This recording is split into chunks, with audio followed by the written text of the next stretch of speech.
វាគឺជាដំណឹងច្បាស់ការមួយមហាអំណាចអាមេរិកដែលមានលោកត្រាំជាប្រមុខបានលើកឡើងថាខ្ញុំនឹងធ្វើឲ្យកម្ពុជារីករាយសប្បាយចិត្ត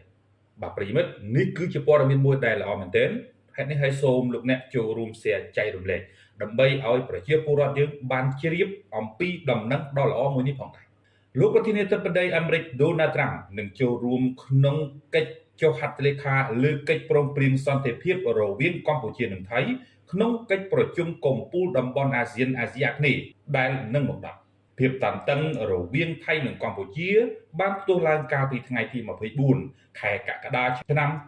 2025ក្រោយមកភាគីទាំងពីរបានព្រមព្រៀងគ្នាលើបទឈប់បាញ់បន្ទាប់ពីការប្រយុទ្ធគ្នាអស់រយៈពេល5ថ្ងៃ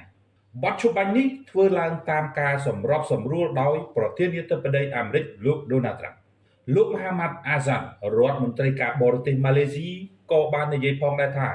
លោក Donald Trump ទន្ទឹងរង់ចាំធ្វើជាសាក្សីនៃកិច្ចព្រមព្រៀងសន្តិភាពរវាងថៃនិងកម្ពុជាលោកមហាម៉ាត់បានបញ្ជាក់ថាមេដឹកនាំអាមេរិកនឹងទៅបំពេញទស្សនកិច្ចនៅប្រទេសម៉ាឡេស៊ីនៅថ្ងៃទី26ខែតុលាដើម្បីចូលរួមកិច្ចប្រជុំកំពូលសមាគមប្រជាជាតិអាស៊ីអាគ្នេយ៍អាស៊ាននៅទីក្រុងកូឡាឡាំពួរចាប់ពីថ្ងៃទី26ដល់28ខែតុលា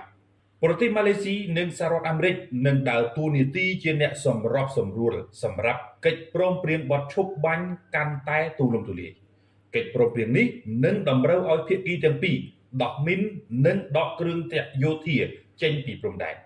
លោកមហាម៉ាត់សង្កឹមថាសេចក្តីប្រកាសមួយដែលអាចហៅថាសេចក្តីប្រកាសទីក្រុងកូឡាឡាំពួរឬកិច្ចព្រមព្រៀងកូឡាឡាំពួរនឹងត្រូវចុះហត្ថលេខានៅក្នុងកំឡុងកិច្ចប្រជុំកំពូលអាស៊ីលោកសេរីពងអង្គាសកុលគៀតអ្នកនាំពាក្យរដ្ឋាភិបាលថៃបាននិយាយថាទីក្រុងបាងកកបានដឹងថាសហរដ្ឋអាមេរិកកំពុងផ្ដល់អាទិភាពដល់ជំនួសនេះលោកអនុទីនចារ៉នវីរ៉ាគុលនាយករដ្ឋមន្ត្រីថៃបាននិយាយថាលោកបានទទួលលិខិតពីលោក Donald Trump ដែលបានបញ្ជាក់ថាលោកចង់ឃើញប្រទេសទាំងពីរដោះស្រាយភាពតានតឹងនេះចំណែកឯនាយករដ្ឋមន្ត្រីកម្ពុជាវិញសម្ដេចហ៊ុនម៉ាណែតបាននិយាយផងដែរថាលោកបានតែងតាំងប្រធានាធិបតីអាមេរិកលោក Donald Trump សម្រាប់ពានរង្វាន់ Nobel សន្តិភាពដែលលើកសរសើរលោកចំពោះការទូតប្រកបដោយភាពច្នៃប្រឌិតដែលបានបញ្ចប់ការប៉ះទង្គិចគ្នានេះជាក់ស្ដែងទីភ្នាក់ងារព័ត៌មាន Reuters កាលពីថ្ងៃទី14ខែតុលាកន្លងទៅបានដកស្រង់សម្ដីរបស់រដ្ឋមន្ត្រីការបរទេសម៉ាឡេស៊ីលោកមហាម៉ាត់ហាសានថាម៉ាឡេស៊ីនិងសហរដ្ឋអាមេរិកនឹងជួយសម្រុះសម្រួលចំពោះការអនុវត្តបទឈប់បាញ់រវាងថៃនិងកម្ពុជាដោយធ្វើយ៉ាងណាឲ្យភាគីចំនួនកម្ពុជាថៃដកគ្រាប់មីននិងដកកងកម្លាំងកាំភ្លើងធំចេញឲ្យអស់ពីព្រំដែនហើយត្រូវបានចុះផ្សាយយ៉ាងផុសផុលទាំងស្ថាប័នព័ត៌មានបោះពុម្ពនិងព័ត៌មានអេឡិចត្រូនិក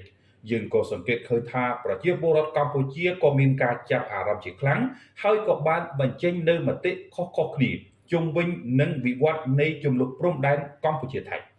មួយវិញទៀតភាគីថៃបានប្រកាន់ជំហររបស់ខ្លួនថាថៃនឹងមិនដោះលែងទាហានខ្មែរទាំង18នាក់ឡើយប្រសិនបើជំលុះព្រំដែនកម្ពុជាថៃមិនទាន់ត្រូវបានបិទបញ្ចប់ជាផ្លូវការទេនោះនេះគឺជាការបញ្ជាក់របស់លោកស្រីប្រាថ្នា